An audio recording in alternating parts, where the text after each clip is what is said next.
자, 이번 시간에는 이제 세 번째 시간으로 식품위생법상의 경구감염법 예방에 대한 방법을 알아보도록 하겠습니다. 경구감염병의 예방을 위해서는 이제 감염원이라든가 감염 경로, 숙주의 감수성에 대한 적절한 대책이 이제 필요하다고 하겠죠. 그래서 그거는 제가 그림 볼게요. 경구감염병 대책, 예방 대책입니다. 그래서 환자나 보균자를 조기에 발견해서 격리한다든가, 또 치료를 한다든가, 이렇게 달리 조기 발견한다는 거. 이렇게 건강 보균자라든가 이런 경우에는 외면적으로 보면은 건강해 보이지만 실제적으로 보균을 하고 있기 때문에 다른 건강한 사람들을 전파시킬 수 있기 때문에 이렇게 조기 발견하는 것이 중요하겠고, 그 다음에 식품 취급자의 또 건강검진을 받습니다. 건강진단을 1년에 한 번씩 보건소에서 이제 받게 되죠. 그 다음에 상하수도의 위생적인 관리. 그래서 만약에 집단급식소 같은 경우라면은 상수도를 쓰는 경우가 대부분이기 때문에 이 상수도에 대한 관리는 먹는 물 관리법이라 해서 가지고 수도 사업소에서 모든 46가지 색도 탁도부터 시작해가지고 병원성 대장균이라든가 이런 걸 하고 다 그 검사를 한 달에 한 번씩 합니다. 그 다음에 더 세밀하게는 102가지까지 트리hal로메탄까지 모든 중금속까지 다 하게 되기 때문에 수도사업소에서 관리를 하게 되고, 만약의 경우 이 제조가공 공장이라든가 아니면 일반 집단급식소라도 지하수를 사용하는 경우라면은 본인들이 직접 이 수질 검사를 해야 됩니다. 그래서 6개월에 한 번씩, 특히나 업무관계 되는 회사는 6개월에 한 번씩 반기별로 하게 되고, 보통 일반적으로 1년에 한 번씩 수질 검사를 해서 적합하다는 판정을 받아야지 사용을 할 수가 있겠죠. 그래서 상하수도의 위생적인 관리를 하고, 그 다음에 위생동물을 구제한다. 위생동물 없앤다. 그렇게 위설치류, 쥐와 같은 경우에는 이 쥐끈끈이 같은 거, 바퀴벌레 같은 이 보행해충, 걸어다니는 보행해충, 나르는 해충, 비례해충, 이런 것들은 자체적으로 방역을 한다든가, 그렇게는 어떤 우리 가정집에서는 자체적으로 할 것이고, 또 제조가공 공장이라든가 집단급식소라든가 이런 데에서는 전문 방역업체를 통해서 이 위생동물에 대한 구제를 하겠죠. 비례해충, 보행해충, 설치류 각각 전부 끈끈이, 쥐끈끈이를 만든다든가, 또 아니면은 포충동을 만들어서 포충동의 그 등을 밝게 켜놓으면 그 불을 보고 날아다니는 비례해충들이 들어오면은 뒤에 그 끈끈이처럼 이렇게 붙어버리게 됩니다. 그래서 거기에 붙어있는 포집된 어떤 위생해충의 수를 보고 깔따구라든가 날파리라든가 파리, 모기라든가 수를 헤아려서 과연 여름에 한 달에 한 번이나, 단체급식소에는 2달에 한 번 여름에, 겨울에는 3달에 한 번 의무적으로 하게 되는데, 보통은 한 달에 한 번 정도 이 급식소에서 그런 위생해충에 대한 보충동 검사를 합니다. 하는데 하절기 경우에는 파리, 모기, 깔따구 이런 것들이 많을 것이고, 겨울에는 또 다른 것들이 많겠죠. 그래서 거기 포집되어져 있는, 잡혀 있는 위생해충들의 종류에 따라 가지고 약제들을 어디에 어떤 종류에는 이런 약이 잘 듣더라, 모기류에는 이런 약들이 잘 듣더라 해가지고 약제를 좀 바꿔서 어떤 구제를 한다든가 방역을 하게 되는, 그렇게 되는 겁니다. 그리고 이 쥐와 같은 경우에는 이 설치류 쥐는 특히나 이 제조 가공 공장 같은 경우에 문에 출입문이라든가 이런데 틈새가 있다든가 하수구에서 또 올라온다든가 이렇기 때문에 그런 걸 다 막아줘야 돼요. 또 아니면 천장으로부터 내려올 수 있기 때문에 밀폐시킬 수밖에 없는, 그렇게 해서 이러한 것들이 옮기는 감염병을 예방을 하게 되겠죠. 바퀴벌레 마찬가지고. 그 다음에 식기류를 세척 소독을 철저히 해라. 그래서 이런 도마라든가 칼이라든가 또 찜기라든가 이런 게 있을 때 칼도마 같은 것들을 각각 전부 다 생선류 사용하는 거, 육류 사용하는 거, 야채류, 과일, 일반 가공식품 쓰는 것들을 각각 이 식기류들을 깨끗이 씻기도 하지만도 실제 구분해서 사용을 하게 되고, 식품의 위생적인 취급, 온도를 잘 맞춰서 관리를 한다든가 보관을 한다든가, 그죠? 이렇게 하고, 그 다음에 작업장의 청결, 바닥 청소를 하고 물 청소를 하고 뭐 세척을 하고, 그 다음에 배수구가 있었고 배수구에 있어서 잘 빠져나가게 하고, 그 다음에 구배를 맞춰서 기울기를 맞춰서 배수구로 잘 물이 빠져나가게끔 물 청소 후에 하게 되고, 그 다음에 조리 도구 같은 것들을 건조하게 걸어놓고, 이렇게 작업장을 청결하게 관리를 해주고, 또 손을 깨끗이 씻고, 손을 지금 여기는 이제 수도꼭지를 들어서 하는데, 지금은 이런 수도꼭지를 드는 것이 아니라 센서를 달아가지고 손이 가면은 바로 물이 나온다든가, 또 센서가 해서 뭐 벗어나면은 자동적으로 물이 이제 끊어진다든가, 이렇게 해서 이 수도꼭지에 들어온 손을 이렇게 털물에 해서 여기에 오염물질들이 묻을 수 있기 때문에 지금은 이런 수도꼭지를 쓰지를 않죠. 실제 이게 예전에 이제 찍어놓은 것들이기 때문에 그러고, 그 다음에 정기적인 예방접종을 해서 경구 감염병에 대한 예방 대책을 세우기로 한다는 얘기입니다. 자, 그 다음에 이제 법정 감염병의 종류, 그러니까 감염병이 이제 뭐 발생과 유행을 방지하고 국민 보건을 향상 정진시키기 위해서 1954년에 전염병 예방법이 만들어졌습니다. 그 다음에 여러 차례 개정을 거쳐서 현재에는 이 감염병이라는 표현을 쓰게 되는데, 2020년 1월부터 시행되는 법정 감염병은 질환별 특성에 따라서 물이라든가 식품이 매개, 예방접종 대상 등에 따른 군별로 분류를 하고, 거기에서 심각도라든가 전파력이라든가 격리 수준을 고려한 급으로 분류를 해서 개편되었고, 분류는 표 6-5와 같은 법정 감염병의 분류를 했는데, 1군 감염병은 17종류, 2군 감염병은 20종, 3군 감염병은 26종, 4군은 23종 이렇게 되어져 있습니다. 그래서 여기 보면은 이제 1군 같은 경우가 제일 문제가 되죠. 실제적으로 유형이 생물 테러 감염병 또는 치명률이 높거나 집단 발생의 우려가 커서 발생 또는 유행 즉시 신고하고 음압의 격리가 필요한 감염법이다. 음압 격리는 잘 아시죠? 이 병실에 있으면은 이 병실에 있는 여러 가지 어떤 그 공기가 음압으로 되어 있기 때문에 바깥으로 빠져나가지가 않습니다. 양압 같은 경우에는 바깥으로 빠져나가지고 바깥 병원을 오염을 시킨다든가 이렇게 되기 때문에 음압 관리를 필요로 하는 1군 감염병에는 에볼라 바이러스라든가 뭐 지금 여기 있는 뭐 패스트, 탄저, 또 신종 감염병 증후군, 이게 아마 신종 플루라는 걸 겁니다. 그 다음에 중증 급성 호흡기 증후군, 사스라는 거, 중동 호흡기 종류도 뭐 사스, 그 다음에 신종 인플루엔자, 뭐 디프테리아 이렇게 있네. 그다음 지금 같은 경우에는 뭐 우한 바이러스, 안 그럼 코로나 바이러스 이런 것들도 여기 들어가게 되겠네, 그죠? 그 다음에 2군 감염병은 전파 가능성 고려하여 발생 또는 유행 시 24시간 이내에 신고하고 격리가 필요한 감염병입니다. 그래서 결핵부터 시작해가 성홍열까지. 그 다음에 3군, 그 다음에 4군 이렇게 해서 쭉 여러분들이 한번 살펴보시기 바랍니다. 여기 보면은 뭐 1군 10중 해가지고 감시 방법은 전수 감시를 하고 표본을 하고, 4군은 신고는 1군 같은 경우에 즉시 신고를 해야 되고 2군은 24시간 이내, 3군도 24시간 이내, 그 다음에 4군은 7일 이내. 신고 대상은 발생, 사망, 병원체, 검사 결과를 전부 다 신고를 해야 됩니다.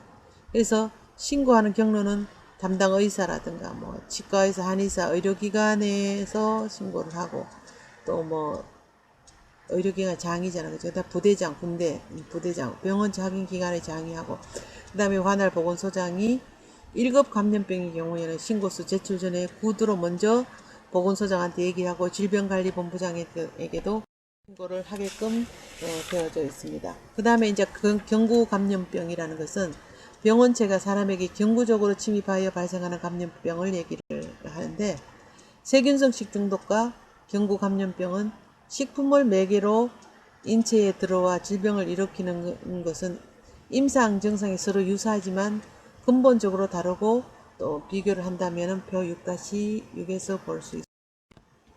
보면은 경구 감염병하고 세균성 식중독을 구분했을 때에 감염원은 일제적으로 식품하고 물입니다. 세균성 식중독은 식품이 되겠고, 식품의 역할은 하나의 그 운반 매체가 되는 데 비해 가지고 세균성 식중독은 식품 자체가 세균이 정식하는 하나의 그 정식 매체가 되어집니다. 경구 감염병은 미량이라도 감염이 되는 데 비해서 세균성인 경우에는 다량을 섭취를 했을 때 식중독을 일어나게 합니다. 그 다음에 2차 감염은 많고 경구는 그다음 파상적인 어떤 그 전파를 하는 데 비해 가지고 세균성은 뭐 거의 사람이 최종 감염원이 돼 가지고 2차 감염이 없다고 볼 수가 있습니다.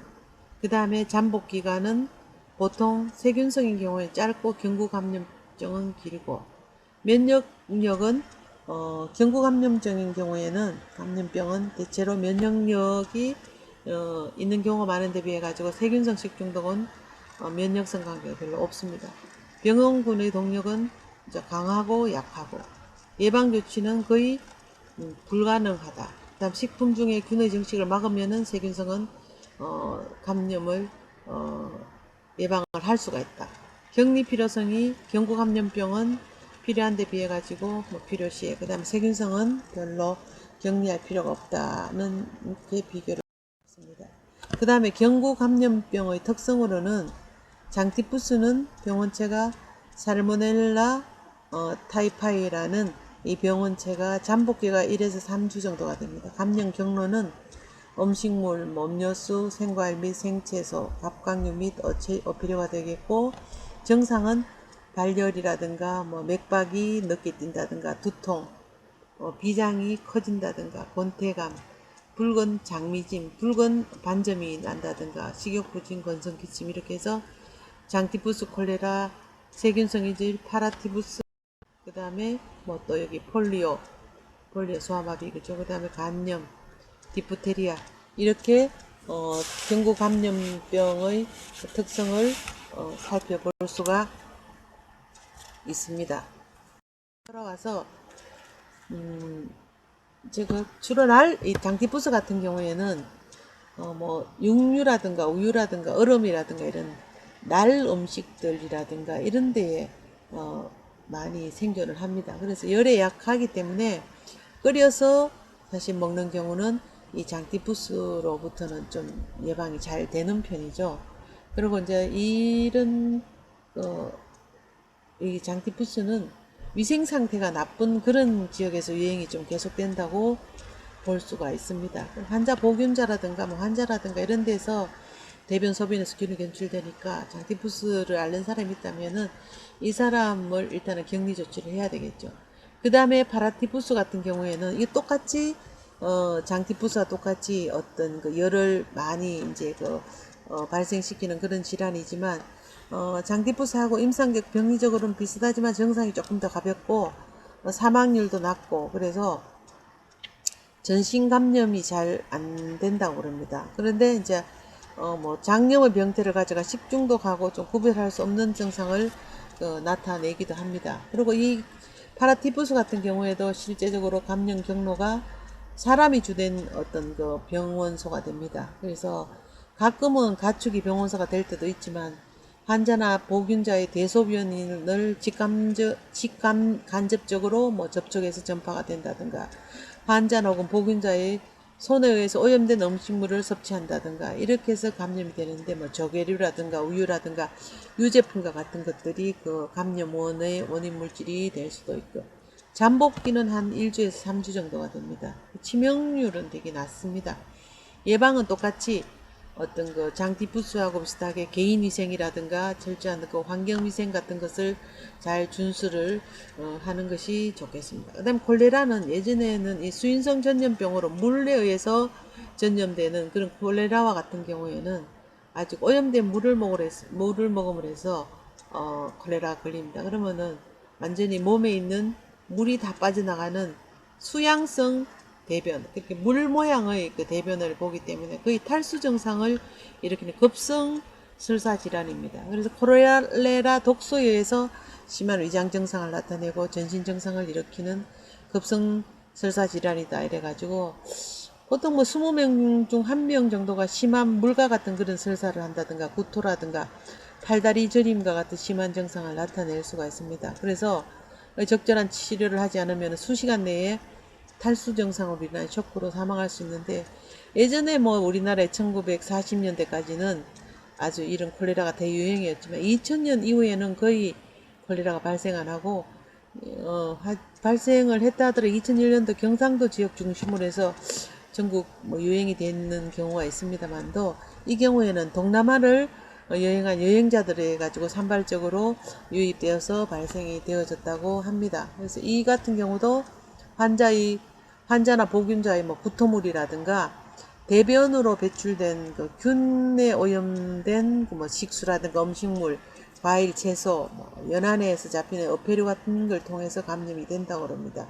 이 같은 경우에는 심한 설사를 하니까 수액을 맞는다든가 또 항생제를 투입을 한다든가 이렇게 해서 치료가 이제 가능하죠. 그리고 치료를 하지 않는 경우는 보통 한 25%에서 한 50%까지 치명적일 수 있다고 합니다. 최근에는 거의 뭐 적절한 치료를 하기 때문에 사망률이 1% 미만으로 떨어졌고, 저희들 어릴 때만 해도 상당히 어떤 그 심각한 증상을 유발하는 그런 감염병이라고 취급이 되어져 있었습니다. 그래서 이 콜레라는 예방법으로는 오염된 음식물이라든가 뭐 식수의 섭취를 이제 금해야 되겠죠. 그럼 물 끓여 먹어야 되겠고, 그 다음에 물하고 음식물은 아주 철저하게 끓여 먹어야 되고, 개인위생 관리도 잘하고, 또 음식물 취급하기 전에나 혹은 또 화장실 다녀온 뒤에는 반드시 손을 깨끗이 씻도록 한다는 거.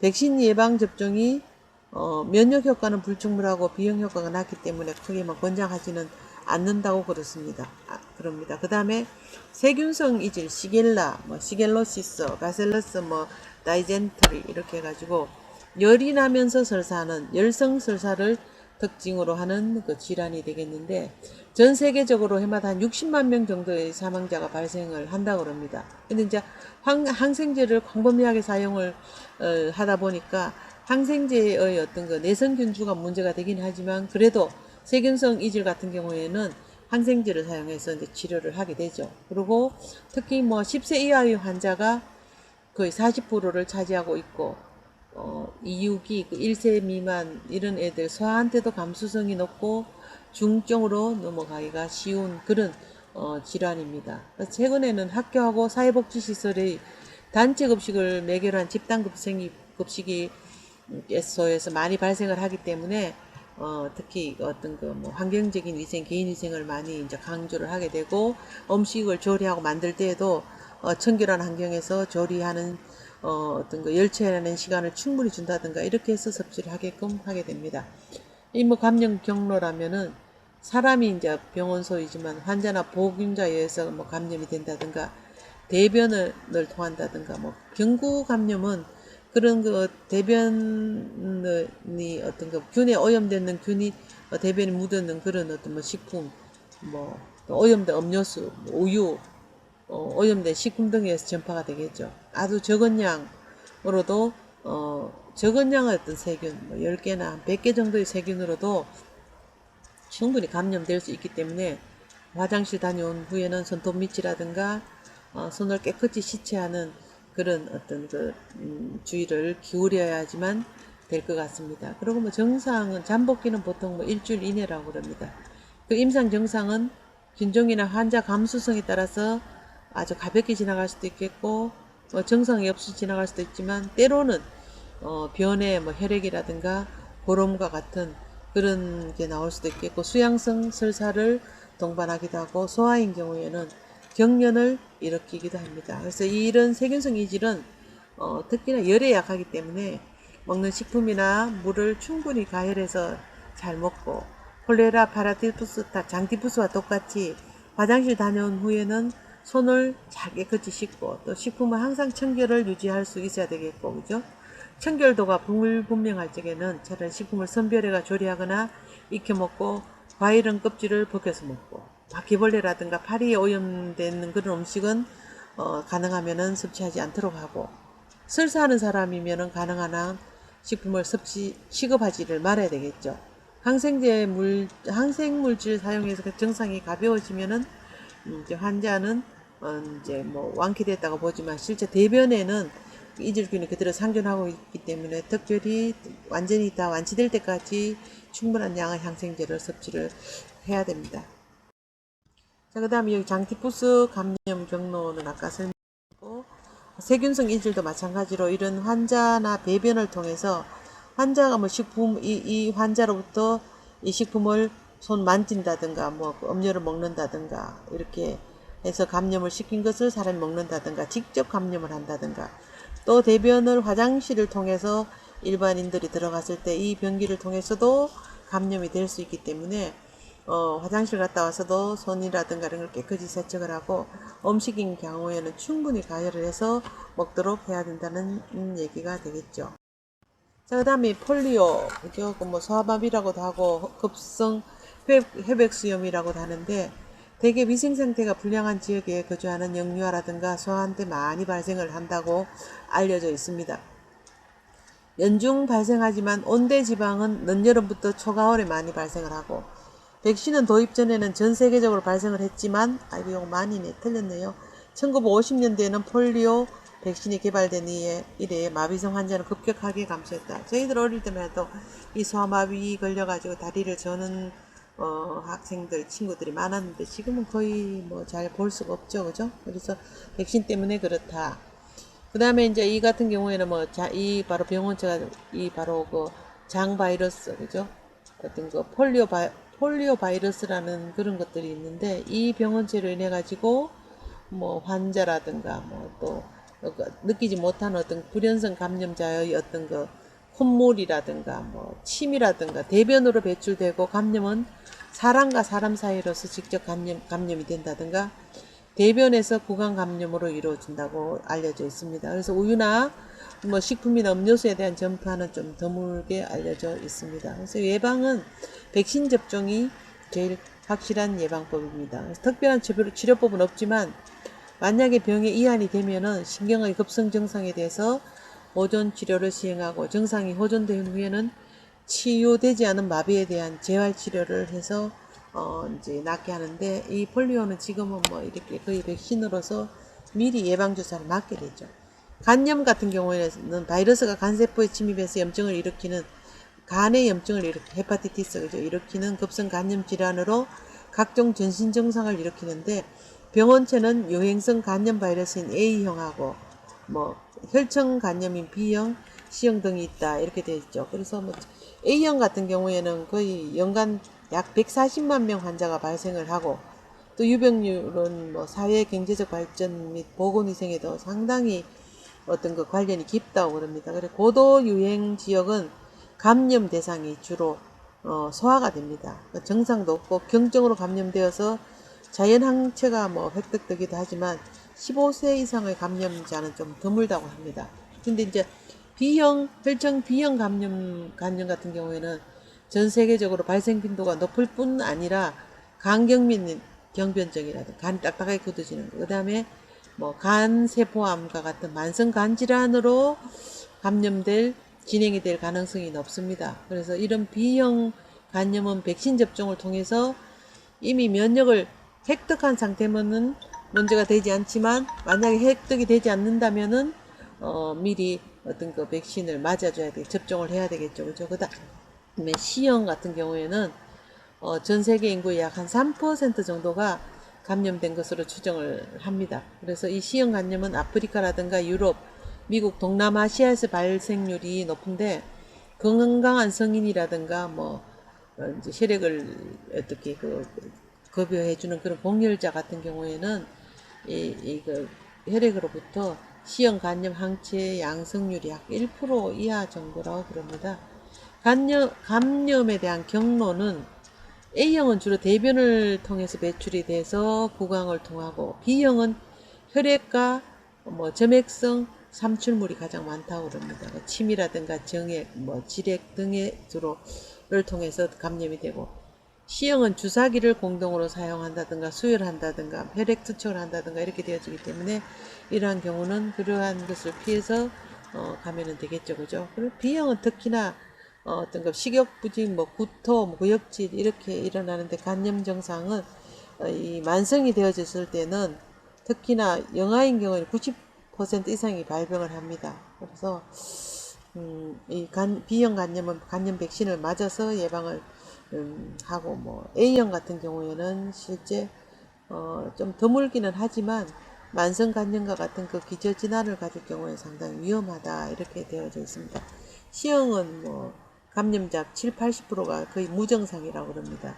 그리고 이 80% 이상이 또 만성화돼서 20%가 간경변으로 진행이 된다고 그럽니다. 증상은 뭐 식욕부진이라든가 복부 불쾌감, 오심, 구토, 황달이 일어나고 만성화되는 경향이 C형은 B형보다 훨씬 높기 때문에 또 오랫동안 계속되면은 C형의 경우에 만성 간염이라든가 간경변, 간암으로 이행이 되는 그런 특성이 있습니다. 예방을 하려면은 실제 이 간염도 위생 상태가 나쁜 지역에서였던 그 전파가 잘 되기 때문에 상하수도를 보급한다든가 대변 처리와 같은 위생 상태를 개선해야 되겠고, 개인 위생 교육을 좀 철저히 해서 감염자의 식품 취급을 막아야 되겠죠. 그다음 물은 끓여서 먹고 손도 잘 씻어야 될 것 같습니다. 그다음에 이 폴리오, 소아마비도 마찬가지로 대변이라든가 뭐 침이라든가 이렇게 통해서 우유라든가 뭐 빵이라든가 식욕 제품, 그다음 B형 간염 전파는 이 주사 바늘을 통해서도 갈 수 있겠고, 그죠? 서로 뭐 육체적인 접촉에 의해서도 갈 수 있겠고, 임산부도 갈 수 있습니다. 성홍열 같은 경우에는 이제 홍반 독소에 의한 발열과 홍반을 특징으로 하는 급성 열성 질환으로 전 세계적으로 이제 발생을 합니다. 그리고 뭐 2에서 10세에서 주로 발생을 하고 그 이후에는 이제 감소를 하는데, 감염 경로는 뭐 환자나 보건자가 어떤 그 호흡기 분비물에 의한 비말 감염이라든가 혹은 직간접적으로 환자나 보건자하고 접촉해서 감염이 됩니다. 그래서 뭐 간접 접촉으로 오염되는 뭐 우유라든가 아이스크림이라든가 기타 음식물을 통한 전파나 손이나 물건을 통해서도 감염이 될 수 있기 때문에, 특히나 이게 환자라고 만약에 그 밝혀져 있는 사람이라면 가급적이면 접촉을 삼가해야 될 것 같고, 디프테리아인 경우에도 마찬가지로 호흡기 점막과 피부에 국소적인 염증을 일으키는 급성 독성 매개성 호흡기 감염이다.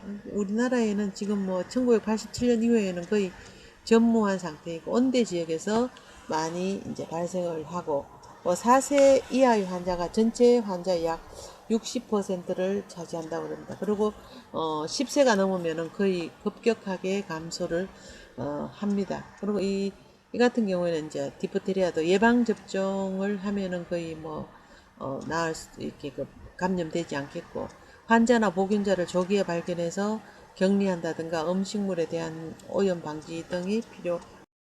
여기 보면은 편도선이라든가 인두, 구부, 점액, 농성, 삼출액, 혀 등 손바닥의 이제 성홍열 이렇게 해서 나타나는 그 그림을 보여주고, 디프테리아의 푸 병변 및 인후두를 막고 있는 막이에요. 디프테리아. 이거는 혀 같은데. 자, 그럼 이번에 이제 마지막 시간이니까 제가 퀴즈를 내도록 하겠습니다. 첫 번째, 병원체에 따른 감염병을 분류표로 나타내야 되겠고, 경구 전염병에 대해서 정의하시오. 이 퀴즈를 여러분들이 저한테 제출해 주시면 되겠습니다. 쪽지로 제출해 주시기 바랍니다. 수고 많으셨습니다. 여기서 수업 마치도록 하겠습니다.